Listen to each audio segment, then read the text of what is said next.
मी वंदन करीतो आज ज्ञान दिव्याच्या रमाईला, गोर गरीब बहुजनांच्या भीमरावांच्या रमाईला, भीमरावांच्या रमाईला.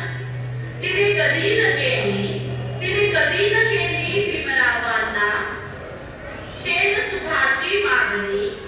न्याय हक्कासाठी लढणारी ती मजबूत केली भीमाची लेखणी. तिने मजबूत केली भीमाची लेखणी.